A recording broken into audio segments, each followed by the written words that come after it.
खबर उत्तर प्रदेश के सहारनपुर से है। विधायक नाहिद हसन को कोर्ट ने सरकारी काम में बाधा डालने, थाने का घेराव करने और तोड़ फोड़ करने जैसे आरोपों से किया बरी। आपको बता दें, Saharanpur MP MLA court Saharanpur ने कैराना से समाजवादी पार्टी के विधायक नाहिद हसन को सरकारी काम में बाधा डालने, थाने का घेराव करने और तोड़ फोड़ करने जैसे आरोपों से बरी कर दिया है। कोर्ट ने इस फैसले में स्पष्ट किया कि पेश किए गए साक्ष्यों और गवाहों के आलोक में नाहिद हसन के खिलाफ आरोप साबित नहीं हो पाए। नाहिद हसन के वकील चौधरी जंसार एडवोकेट ने बताया कि यह मामला अप्रैल 2012 का है, जब नाहिद हसन सहारनपुर जिले के सरसावा थाना क्षेत्र में स्थित एक कब्रिस्तान में कथित अतिक्रमण की शिकायत पर मौके पर पहुंचे थे। उन पर थाने का घेराव करने, सड़क जाम करने और सरकारी कर्मचारियों को काम करने से रोकने का आरोप था और साथ ही सांप्रदायिक सौहार्द बिगाड़ने की धाराओं के तहत मामला दर्ज किया गया था। पुलिस ने इस घटना के संबंध में नाहिद हसन समेत 10 लोगों के खिलाफ मामला दर्ज किया था और जांच पूरी करने के बाद कोर्ट में चालान दाखिल किया था। इस मामले की सुनवाई पिछले कई सालों से एमपी एमएलए कोर्ट में चल रही थी। मंगलवार को मामले की अंतिम सुनवाई के दौरान विधायक नाहिद हसन खुद कोर्ट में मौजूद थे। उनके वकील ने कोर्ट के समक्ष सभी आरोपों को बेबुनियाद बताते हुए पक्ष रखा कि यह मामला राजनीतिक रंजिश का प्रकटीकरण है और उनके मौकिल के खिलाफ कोई ठोस सबूत नहीं है। वहीं दूसरी ओर सरकारी वकील ने भी अपनी दलीलें पेश की। दोनों पक्षों की दलीलें सुनने के बाद कोर्ट ने सबूतों, गवाहों और दस्तावेजों की गहनता से जांच की। सभी सामग्री का अवलोकन करने के बाद कोर्ट ने पाया कि नाहिद हसन के खिलाफ आरोप साबित नहीं हो पाए, इसलिए कोर्ट ने उन्हें मामले से बाइज्जत बरी कर दिया है।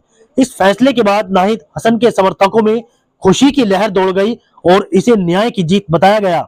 गौरतलब है कि नाहिद हसन कैराना विधानसभा क्षेत्र से समाजवादी पार्टी के विधायक हैं और कई मौकों पर राजनीतिक और कानूनी मोर्चों पर सुर्खियों में रहे हैं। जी 5 जुलाई 5/7/2012 को थाना सरसावा में, उससे पहले 5-7 से पहले एक दो दिन पहले कब्रिस्तान है वही थाने के पास में, उसकी एक कमेटी भी है, सेक्रेटरी वगैरह हैं, वक्फ संपत्ति है, उस पर कुछ लोगों ने, वहां के माफियाओं ने कब्जा करने की कोशिश की और कुछ कब्रों को उसके लिए खुर्द-बुर्द किया था, जिसकी बाबत थाने में मुकदमा दर्ज हुआ था और वो गिरफ्तारी नहीं हुई थी। तो जो वक्फ के सेक्रेटरी और जिम्मेदार लोग हैं, वो सब लोग थाने में गए थे ये बात करने के लिए कि मुल्जिमान को गिरफ्तार क्यों नहीं किया। ये इमोशनल मैटर है, ऐसे मामले में ढिलाई नहीं बरतनी चाहिए। तो इस बात को लेकर वो थाने में पहुंचे। थाने में कोतवाल साहब से, पुलिसकर्मियों से उनकी बात हुई। फिर बाद में वहां नाहिद हसन भी आ गया। नाहिद हसन ने भी कोतवाल से बात की और कोतवाल साहब से बात करके, पब्लिक से बात करके, उनका बीच बिचाव कर आपस में उनकी तरफ से कोतवाल साहब ने आश्वासन दिया हम जल्दी गिरफ्तार कर लेंगे और उन्होंने पब्लिक को समझाया और वो चले आए। बाद में शायद अगले ही दिन उनको मुल्जिमान को गिरफ्तार भी कर लिया गया।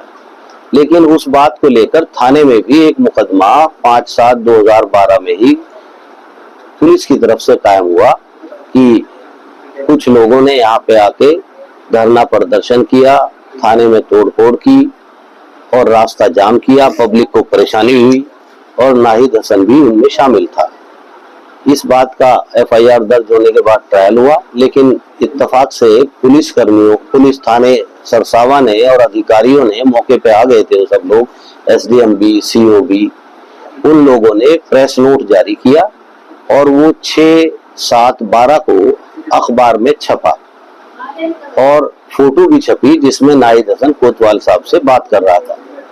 अब उस प्रेस नोट में भी ऐसी कोई बात नहीं थी कि थाने में कोई तोड़फोड़ हुई, कुर्सी तोड़ी गई या बोर्ड तोड़ा गया, रास्ता जाम किया गया, हंगामा किया गया। फोटो में भी ये लगता है कि आपस में बात हुई बस। और उसका अब तक ट्रायल हुआ। हमने वो अखबार की प्रेस नोट साबित किया और कोतवाल साहब से भी इस प्रेस नोट के बारे में पूछा। उन्होंने भी बताया मेरा ही फोटो है, नाहिद मुझसे बात कर रहा है। वो सारे सवाल जवाब हुए कि कहाँ है पब्लिक का आदमी, किसको दिक्कत हुई, किसकी तोड़फोड़ की, रास्ता जाम करने वाले में किस किस को नुकसान हुआ। कोई पब्लिक का गवाह नहीं था, मात्र पुलिस के गवाह पेश किए गए और उनसे ये क्रॉस क्वेश्चन पूछने के बाद अदालत इस नतीजे पर पहुंची, बहस हुई कि इस तरह का कोई वाक़ा नहीं हुआ। सिंपली पहली एफआईआर हुई थी, उसमें गिरफ्तारी नहीं हुई थी। कुछ लोग थाने से, क्योंकि कब्रिस्तान का मैटर है, सेंसिटिव है, कुछ लोग आए, बाद में नाहिद भी वहां आ गए, उनको बीच बिचाव करवा के और टाइम ले करके जल्दी गिरफ्तारी हो गई और वो गिरफ्तारी भी हो गई। तो वही बात हमने अदालत में पूरी तरह साबित कर दी और अदालत ने उन पब्लिक के लोगों को भी और नाहिद को भी वो सब चीजें, अखबार का प्रेस नोट जो अधिकारियों द्वारा जारी किया गया, थाने द्वारा जारी किया गया, और वो सारी एविडेंस जो अदालत में आई उनको कंसीडर करते हुए नाहिद को भी और पब्लिक के लोगों को भी दोष मुक्त कर दिया। कितने लोग इसमें आरोपी बनाए गए थे और नाहिद जी कितने दिन जेल में रहे? नाहिद जी जेल में तो काफी टाइम रहे, उनको तो चित्रकूट भी भेजा गया वो अलग बातें हैं, उनकी पैरवी है प्रशासन की, वो अपने तरीके से करता है, लेकिन बेसिकली केस इतना ही था। तो और भी कोई लोग इसमें? हाँ, वो वक्फ कमेटी जो कब्रिस्तान की कमेटी थे उसके सेक्रेटरी वगैरह 10-12 लोग उसमें वो भी मुलजिम थे। क्या कहेंगे इतने लंबे समय बाद ये फैसला आया है नाहिद हसन को राहत मिली है, क्योंकि कहीं ना कहीं 2012 का मामला था, 2025 चल रहा है। अब ये तो शासन प्रशासन जब एविडेंस देता है अदालत तय करती है, अगर कोई एविडेंस ही नहीं आएगी तो अदालत कैसे तय कर देगी, वेट करेगी उसका। तो इसमें अदालत की कोई कमी नहीं है, अदालत ने कोई जानबूझकर देरी नहीं की। अब वो उस पर ये मुकदमा पता नहीं कैसे हाईलाइट हुआ, उसको गिरफ्तार किया गया। अब वो सारे मामले क्या हैं वो तो राजनीतिक लोग जाने, हम तो लीगल प्रोसेस बता सकते हैं कि अब कुछ तवज्जो से इस पे पूरी ताकत लगाई गई, लड़ा गया, लेकिन रिकॉर्ड अपनी जगह था, कागज अपनी जगह थे, वो सारी एविडेंस अपनी जगह थी। कोई टूटी फूटी मेज कुर्सी या बोर्ड वगैरह ना अदालत में पेश किए गए, ना ही उनको सील मोहर किया गया। अदालत ने भी नहीं यही माना, एक छोटी सी फर्द बनाई गई, वो भी घटना के 17 दिन बाद बनाई गई।